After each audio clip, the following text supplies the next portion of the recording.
चलो कैसे हो आप लोग। Welcome to PSM।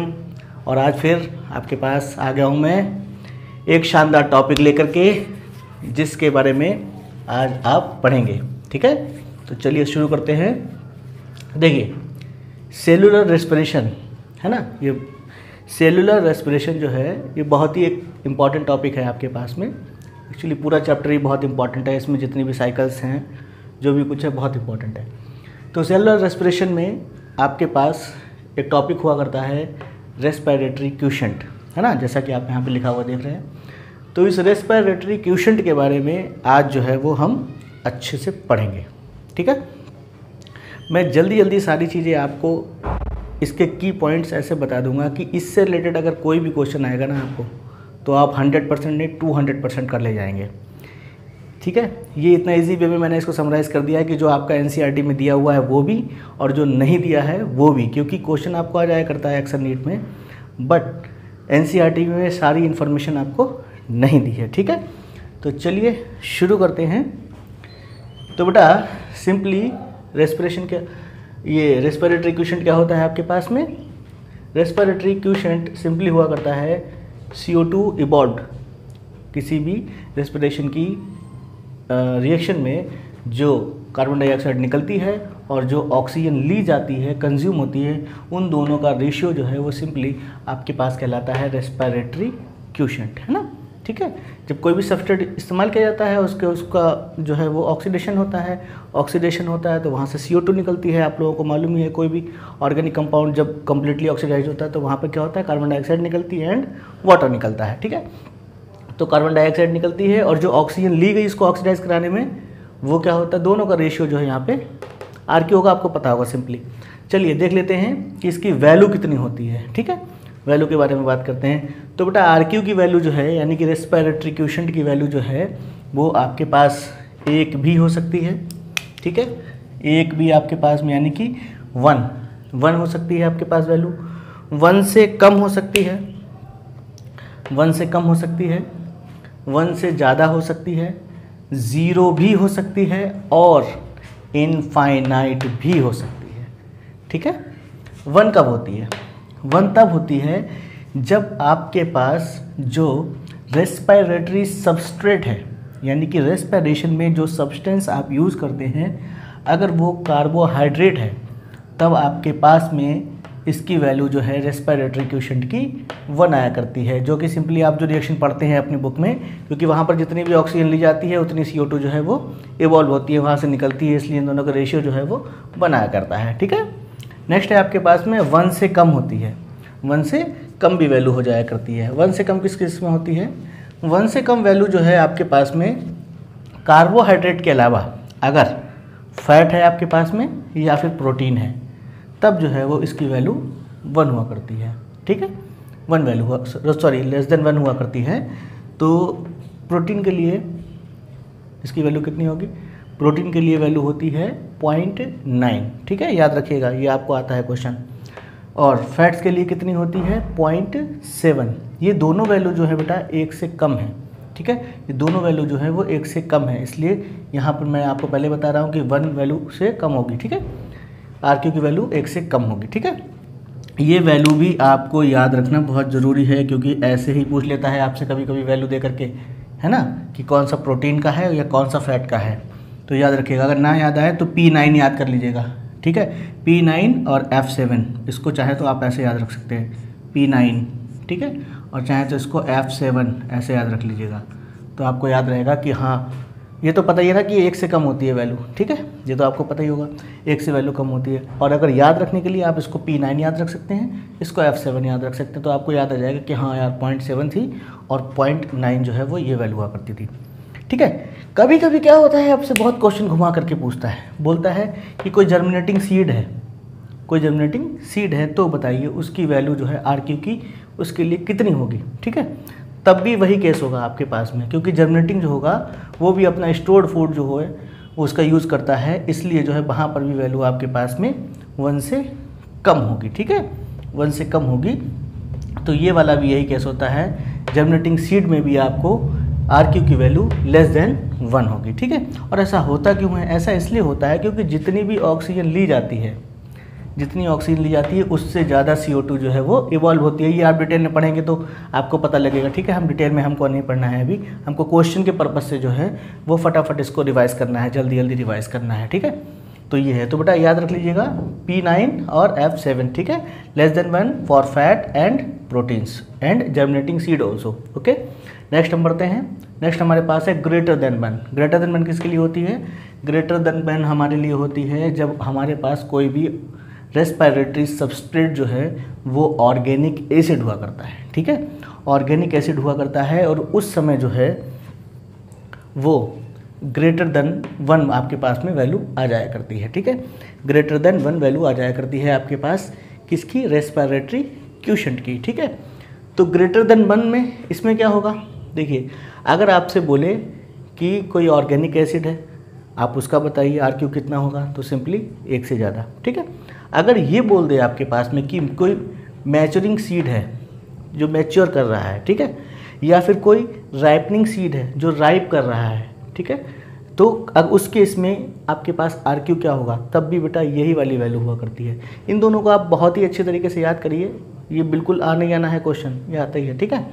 तो राइपनिंग वाले केस में और मैच्योरिंग वाले केस में भी ग्रेटर देन 1 होती है वैल्यू, ठीक है। नेक्स्ट हम बढ़ते हैं 0। 0 किसके लिए हुआ करती है वैल्यू? 0 आपके पास हो जाया करती है सकुलेंट प्लांट्स के लिए। ऐसे प्लांट्स, ठीक है, जैसे कि आपके पास में अपंशिया हो गया जो डिजर्ट में पाया जाता है ना, ये सकुलेंट प्लांट्स हैं और यहाँ पर जो है वो इनकम्प्लीट ऑक्सीडेशन हुआ करता है। इनकम्प्लीट ऑक्सीडेशन हुआ करता है, ऑक्सीजन की सप्लाई जो है वो जितनी चाहिए उतनी नहीं हो पाती है, या फिर यूँ कहें अवेलेबिलिटी जो है ऑक्सीजन की कम होती है, इसीलिए वहाँ पर इनकम्प्लीट ऑक्सीडेशन होता है। आपको मालूम है जब कंप्लीट ऑक्सीडेशन होगा तो क्या निकलेगा? CO2 निकलेगी ऑफ कोर्स और वाटर निकलेगा, ठीक है। बट यहाँ पर ऑक्सीजन की सप्लाई जो है वो नहीं हो पाती है, जितनी चाहिए उतना नहीं हो पाती है, प्रचुर मात्रा में नहीं हो पाती है, एडिक्वेट अमाउंट में नहीं हो पाती है, इसीलिए जो है ऑक्सीजन की सप्लाई कम रह जाती है और ऑक्सीडेशन कैसा होता है? इनकम्प्लीट, है ना। तो इस केस में आपके पास क्या हो जाया करता है? 0। एक्चुअली इसमें क्या होता है आपको पता होगा, देखिए एक बहुत ही आपने पढ़ा होगा CO2/O2।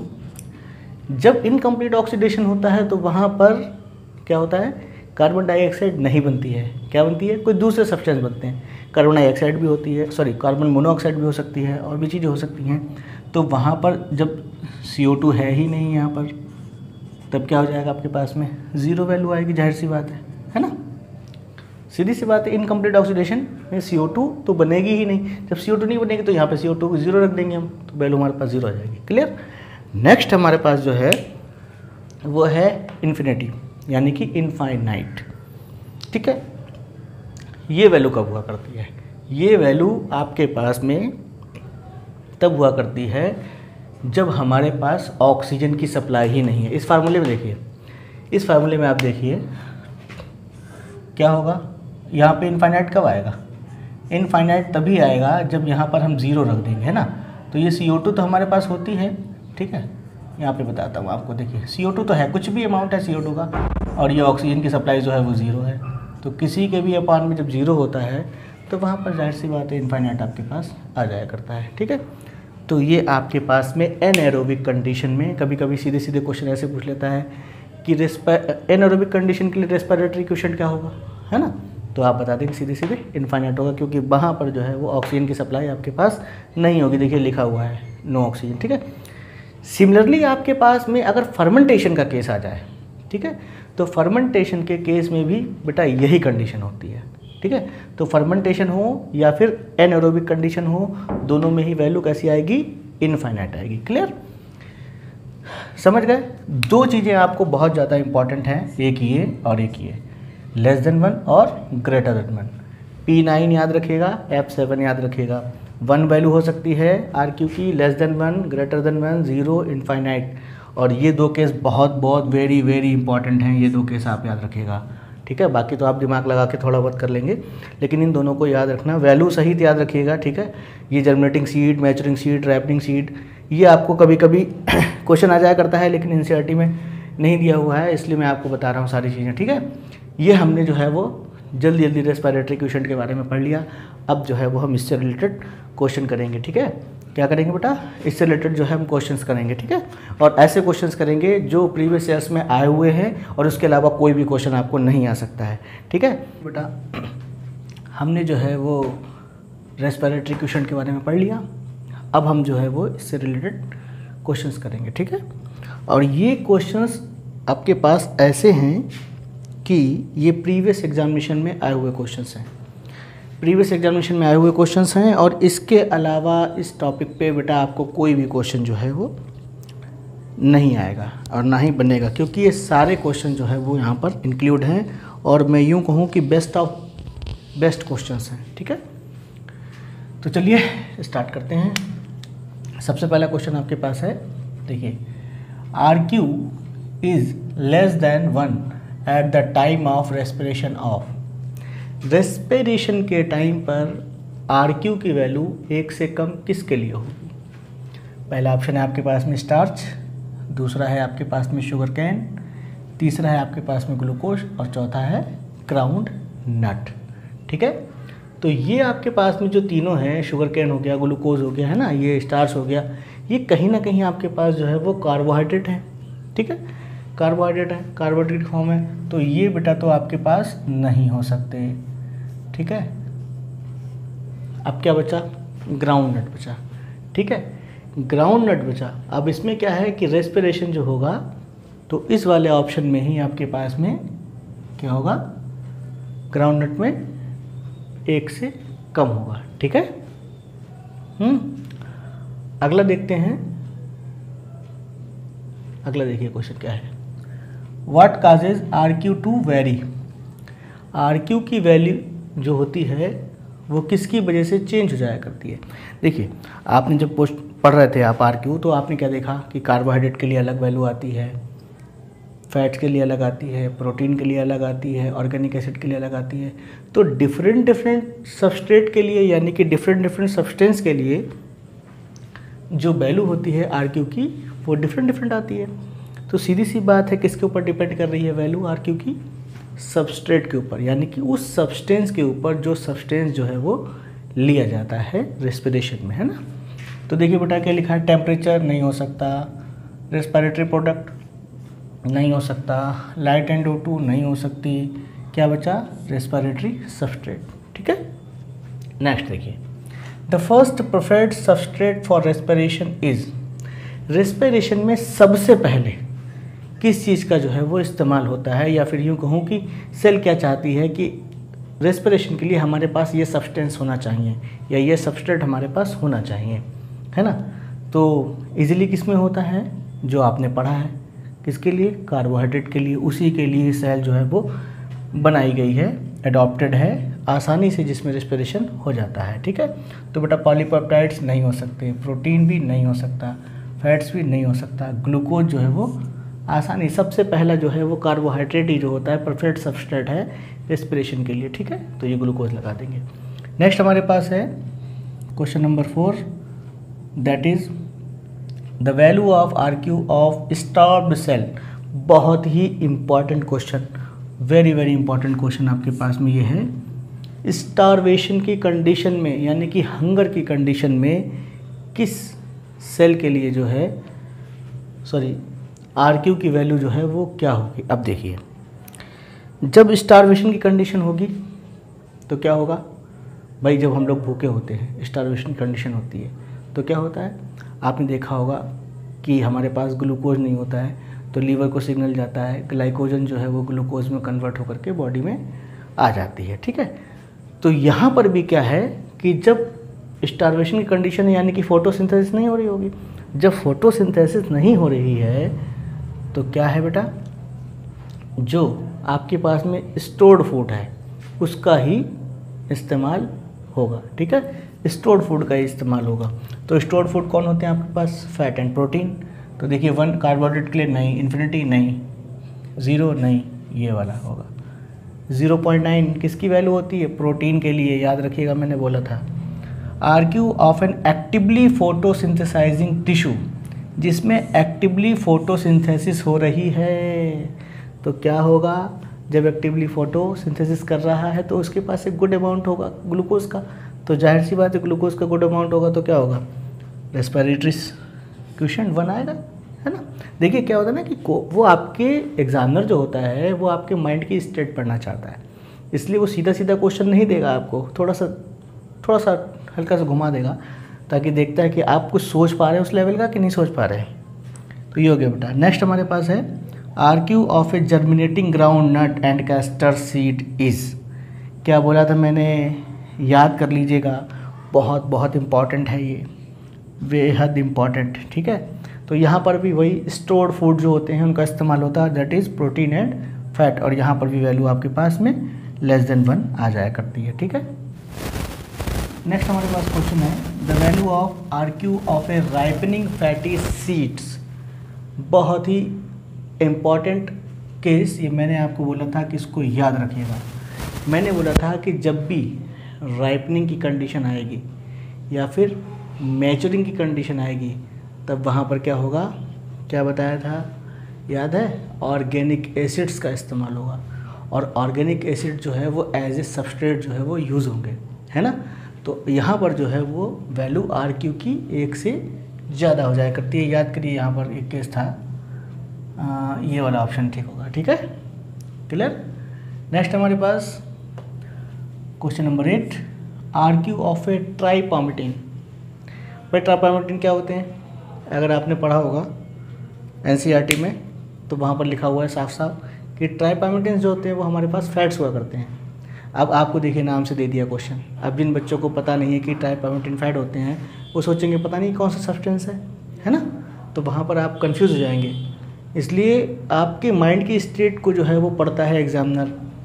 ट्राइपामिटिन्स हमारे पास फैट्स हुआ करते हैं, और फैट के लिए जो आरक्यू की वैल्यू होती है वो <1 होती है। बाकी देखिए आप 1 है, 1 से ज़्यादा हैं सारे ऑप्शन, आपको ये भी नहीं इसमें तो ध्यान रखना है कि 1 से कम कितनी थी, ठीक है। तो यहाँ पर केवल आपको ये याद रखना है कि 1 से कम थी, तो यहाँ पे हो जाएगा आसानी से। नेक्स्ट है when carbohydrate oxidized anaerobically the value of RQ will be. Again very important question, है ना। एनारोबिक की कंडीशन में क्या होता है, ऑक्सीजन की सप्लाई नहीं होती है, और जब ऑक्सीजन की सप्लाई नहीं होती है, आपको बताया था CO2 अपॉन ये O2 होता है, ऑक्सीजन जब नहीं होगी बच्चा तो क्या आएगा, इनफाइनाइट, लास्ट वाला केस है, ये वाला ऑप्शन ठीक होगा, ठीक है। बाकी <1, 0, 1 ये सब नहीं होंगे। नेक्स्ट लास्ट क्वेश्चन है ना, आरक्यू इज <1 फॉर। स्ट्राइक करके होगा दिमाग में, आसान लग रहा है ना। आरक्यू की वैल्यू जब तक देखिए आपको पता नहीं होगा तब तक आप ये क्वेश्चन नहीं कर सकते, वरना इसमें कंफ्यूज आएंगे। देखिए प्रोटीन दिया है, ऑर्गेनिक एसिड दिया है, प्रोटीन के लिए 1 से कम होती है, ऑर्गेनिक के लिए ज़्यादा होती, नहीं हो सकता। फैटी एसिड्स कम होती है, ऑर्गेनिक एसिड ज़्यादा होती है, ये भी नहीं हो सकता। फैटी एसिड एंड प्रोटीन कुछ लग रहा है, ठीक है, आगे देखते हैं। प्रोटीन एंड कार्बोहाइड्रेट 1 होती है, 1 से कम होती है, ये नहीं हो सकता। इसका मतलब क्या है, ये वाला क्वेश्चन जो है वो हो गया। तो ये बेटा हमारे पास जो है 10 क्वेश्चंस थे, और ये 10 वो क्वेश्चंस हैं कि इसको आप अपनी नोटबुक में लिख लीजिए। आरक्यू में इस 10 के अलावा 11वां क्वेश्चन नहीं आएगा आपको कोई, ये मैं गारंटी लेता हूँ।